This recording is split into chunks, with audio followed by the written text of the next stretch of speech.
नमस्कार, ये आकाशवाणी है। अभी आप मनोज कुमार शर्मा से समाचार सुनेंगे।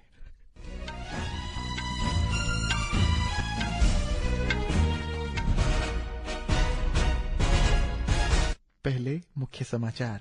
प्रधानमंत्री नरेंद्र मोदी राष्ट्रपति द्रौपदी मुर्मू के साथ ओडिशा में 47,600 करोड़ रुपए से अधिक की विकास परियोजनाओं का लोकार्पण और शिलान्यास किया। आज राजधानी ईटानगर स्थित लोक भवन में सांस्कृतिक कार्यक्रमों के साथ पश्चिम बंगाल के स्थापना दिवस का आयोजन किया गया। अरुणाचल प्रदेश में इस महीने की 15 तारीख से स्पेशल इंटेंसिव रिवीजन SIR प्रक्रिया शुरू। मुख्यमंत्री पेमा खांडू ने सोशल मीडिया पोस्ट के जरिए सभी योग्य नागरिकों से इसमें बढ़ चढ़कर हिस्सा लेने की अपील की। उप मुख्यमंत्री चौना मेन ने Arunachal Pradesh innovation and investment park में अत्याधुनिक डू इट योरसेल्फ लैब का उद्घाटन किया। APIIP में आयोजित स्टार्टअप इन्वेस्टमेंट पिचिंग सत्र में भी भाग लिया। सरकार ने 16 फिक्स्ड डोज कॉम्बिनेशन दवाओं में उत्पादन, बिक्री और वितरण पर प्रतिबंध लगाया। राष्ट्रीय परीक्षा एजेंसी द्वारा कल होने वाली नीट UG पुनर्परीक्षा से पहले देश भर में मॉक ड्रिल। और फीफा विश्व कप में आज ग्रुप F में नीदरलैंड्स का सामना स्वीडन से रात 10:30 पर होगा। अब समाचार विस्तार से। राष्ट्रपति द्रौपदी मुर्मू और प्रधानमंत्री नरेंद्र मोदी ने ओडिशा के रायंगपुर जिले के डानबोस में राज्य सरकार के 2 वर्ष पूरे हो रहे उपलक्ष्य में आयोजित एक भव्य सार्वजनिक समारोह में भाग लिया। इस अवसर पर ओडिशा की जनता ने 47,600 करोड़ रुपए से अधिक की विकास परियोजनाओं का लोकार्पण और शिलान्यास भी किया गया। प्रधानमंत्री नरेंद्र मोदी राष्ट्रपति द्रौपदी मुर्मू को उनके जन्मदिन पर हार्दिक शुभकामनाएं दी। सभा को संबोधित करते हुए प्रधानमंत्री ने कहा है कि ओडिशा की एक पुत्री ने देश का सर्वोच्च संवैधानिक पद प्राप्त किया है और वे राष्ट्र का मार्गदर्शन कर रही है, जो राज्य की जनता के लिए अत्यंत गौरव का विषय है। ओडिशा के राज्यपाल हरिबाबू कुंभमपति, मुख्यमंत्री मोहन चरण मांझी और स्थानीय लोगों ने उनके आगमन पर गर्मजोशी से स्वागत किया। उड़ीसा के आदिवासी इलाकों तक पहुंचने की एक अहम कोशिश के तहत राष्ट्रपति द्रौपदी मुर्मू आज प्रधानमंत्री नरेंद्र मोदी के साथ मयूरभंज जिले में अपने गांव पहाड़पुर गई। प्रधानमंत्री ने पवित्र सांथाली जोहरा और जो जहरा पूजा स्थलों पर प्रार्थना की और स्थानीय आदिवासी समुदायों के लोगों के बातचीत के, जिससे उन्हें उनकी समृद्ध सांस्कृतिक परंपराओं और जीवन शैली के बारे में जानकारी मिली। प्रधानमंत्री ने स्किल डेवलपमेंट सेंटर और SLS मेमोरियल स्कूल का भी दौरा किया, जहाँ उन्होंने छात्रों से बातचीत की और उन्हें शिक्षा, कौशल विकास और आत्मनिर्भरता की दिशा में बढ़ने के लिए प्रोत्साहित किया। ये दौरा इसलिए भी खास था क्योंकि प्रधानमंत्री राष्ट्रपति मुर्मू के 68वें जन्मदिन के मौके पर उनके गांव में उनका साथ शामिल हुए। इन कार्यक्रम से आदिवासी सशक्तिकरण, शिक्षा को बढ़ावा देने और समावेश विकास के प्रति उनकी साझा प्रतिबद्धता को पता चलता है। राष्ट्रपति और प्रधानमंत्री अब रायरंगपुर के डांडाबेस में उड़ीसा सरकार के 2 साल पूरे होने के उपलक्ष्य में आयोजित एक बड़े सार्वजनिक कार्यक्रम में शामिल हो रहे हैं। यहाँ प्रमुख क्षेत्रों में 47,000 करोड़ रुपए से ज्यादा की विकास परियोजना का उद्घाटन और उन्हें राष्ट्र को समर्पित किया जा रहा है। आकाशवाणी। राष्ट्रपति द्रौपदी मुर्मू, उपराष्ट्रपति CP राधाकृष्णन और प्रधानमंत्री नरेंद्र मोदी ने आज पश्चिम बंगाल दिवस पर राज्य के लोगों को शुभकामनाएं दी। सोशल मीडिया पर अपने संदेश में राष्ट्रपति ने कहा है कि ये दिन पश्चिम बंगाल के भारत का अभिन्न अंग बने रहने के संकल्प और आकांक्षाओं का प्रतीक है। उपराष्ट्रपति ने कहा है कि वर्ष 1947 में इसी दिन एक ऐतिहासिक फैसले में भारत के एक अहम हिस्से के रूप में पश्चिम बंगाल राष्ट्र के गठन का मार्ग प्रशस्त किया गया था। प्रधानमंत्री ने कहा है कि पश्चिम बंगाल साहित्य, संगीत, कला, आध्यात्मिकता, विज्ञान, व्यापार, वाणिज्य के लिए प्रसिद्ध है। इधर अरुणाचल प्रदेश की राजधानी ईटानगर स्थित लोक भवन में सांस्कृतिक कार्यक्रमों के साथ पश्चिम बंगाल के स्थापना दिवस का आयोजन किया गया। अपने संबोधन में राज्यपाल लेफ्टिनेंट जनरल रिटायर्ड KT पारनायक ने अरुणाचल प्रदेश के सामाजिक, आर्थिक विकास और सांस्कृतिक समृद्धि में बंगाली समुदाय के बहुमूल्य योगदान की सराहना की। रामाकृष्ण मिशन की अनुकरणीय सेवा का उल्लेख करते हुए राज्यपाल ने अरुणाचल प्रदेश विशेष रूप से शिक्षा, स्वास्थ्य सेवा और सामाजिक कल्याण के क्षेत्र में इसके दीर्घकालिक योगदान को स्वीकार किया। उन्होंने कहा है कि मिशन के संस्थानों के युवा पीढ़ी को संवारा है और दूरदराज के क्षेत्रों में गुणवत्तापूर्ण सेवाएं प्रदान की है, जो राज्य के विकास प्रयासों के पूरक है। इसके अलावा पश्चिम बंगाल के राज्यपाल RN रवि द्वारा शुभकामना पर आधारित एक वीडियो भी साझा किया गया। अरुणाचल प्रदेश में इस महीने की 15 तारीख से स्पेशल इंटेंसिव रिवीजन SIR प्रक्रिया शुरू हो गई है। मुख्यमंत्री पेमा खांडू ने सोशल मीडिया पोस्ट के जरिए सभी योग्य नागरिकों से अपील की है कि वे इस अहम प्रक्रिया में बढ़ चढ़कर हिस्सा लें ताकि वोटर लिस्ट सही, समावेशी और अप टू डेट बनी रहे। इस बीच मुख्यमंत्री ने ईटानगर में संबंधित बूथ लेवल ऑफिसर BLO के जरिए अपनी जानकारी दर्ज कराने की प्रक्रिया पूरी की।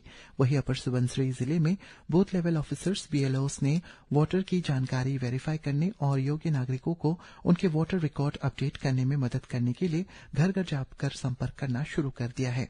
जिला अधिकारियों को भरोसा है कि जनता के सहयोग से BLOs की कोशिशों से जिले में SIR प्रक्रिया आसानी से सफलतापूर्वक पूर्ण हो सकेगी। अरुणाचल प्रदेश के उप मुख्यमंत्री चौना मेन ने Arunachal Pradesh innovation and investment park में अत्याधुनिक डू इट योरसेल्फ लैब का उद्घाटन कर APIIP में आयोजित स्टार्टअप इन्वेस्टमेंट पिचिंग सत्र में भाग लिया। नवस्पातित DIY lab, 3D printer, electronic उपकरण, खाद्य गुणवत्ता प्रशिक्षण उपकरण और एक समर्पित ब्रांडिंग सत्र क्षेत्र सहित अन्य उत्पादन प्रोत्साहित सुविधाओं से सुसज्जित है। अंतर्राष्ट्रीय योग दिवस कल दुनिया भर में मनाया जा रहा है। 12वें अंतर्राष्ट्रीय योग दिवस का विषय है स्वस्थ आयु के लिए योग। ये विषय हर उम्र के योग के महत्व को रेखांकित करता है।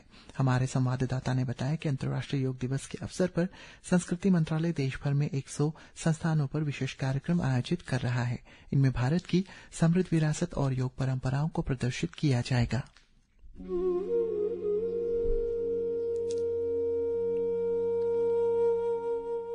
नई दिल्ली स्थित अखिल भारतीय आयुर्वेद संस्थान ने कल मनाए जाने वाले अंतर्राष्ट्रीय योग दिवस से पहले रन फॉर योग और एक विशेष जुम्बा सत्र का आयोजन आज किया। इस कार्यक्रम का उद्देश्य लोगों को अपने दैनिक जीवन में योग अपनाने के लिए प्रेरित करना था। संस्थान के निदेशक प्रोफेसर प्रदीप कुमार प्रजापति ने मीडिया से बात करते हुए कहा कि योग केवल एक दिन मनाने की चीज नहीं है, बल्कि इसे पूरे साल नियमित रूप से करना चाहिए। हमारे लिए ये बहुत जरूरी है कि हम 365 डेज योगा करें और इस बार के योगा के ऊपर ये डिक्लेरेशन भी होने जा रहा है कि हम वर्ल्ड में कम से कम 15 से 20 मिनट अगर योग करते हैं, अपने प्राणायाम करते हैं, तो जो इस तरह की हमारे लाइफ स्टाइल डिसऑर्डर्स हैं उनको हम बहुत अच्छे की तरह से मैनेज कर सकते और ये प्रूव हो चुका है। अंतर्राष्ट्रीय योग दिवस का मुख्य राष्ट्रीय कार्यक्रम कल कोलकाता के ऐतिहासिक रेड रोड पर प्रधानमंत्री नरेंद्र मोदी के नेतृत्व में आयोजित किया जाएगा। भारतीय सांस्कृतिक संबंध परिषद और विदेशों में स्थित भारतीय मिशनों के संयुक्त प्रयासों से इस वर्ष योग दिवस के कार्यक्रम दुनिया भर में लगभग 2500 स्थानों पर आयोजित किए जा रहे हैं। इनमें 210 से अधिक भारतीय मिशन भाग ले रहे हैं। अमन यादव, आकाशवाणी समाचार।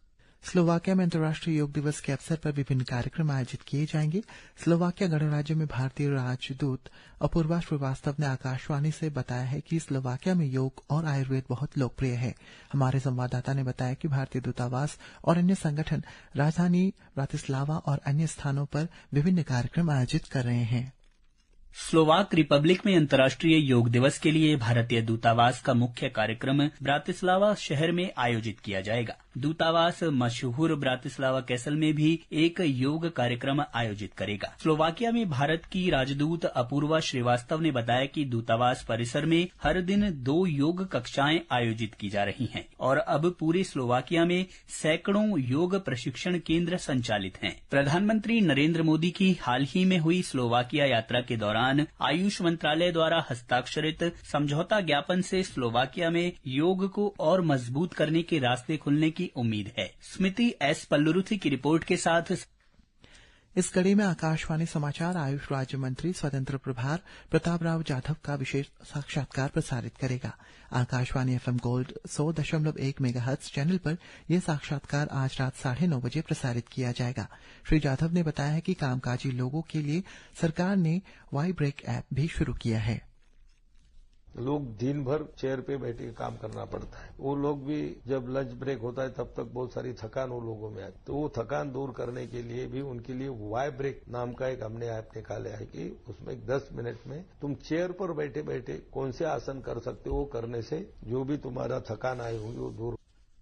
फुटबॉल विश्व कप 2026 में आज ग्रुप C के मैच में मोरक्को ने स्कॉटलैंड को 1-0 से हराया। मोरक्को ने मैच में शुरू होने से बढ़त बना ली है। इससे पहले ग्रुप डी के मैच में अमेरिका ने ऑस्ट्रेलिया को 2-0 से हराकर नॉकआउट चरण में जगह पक्की कर ली।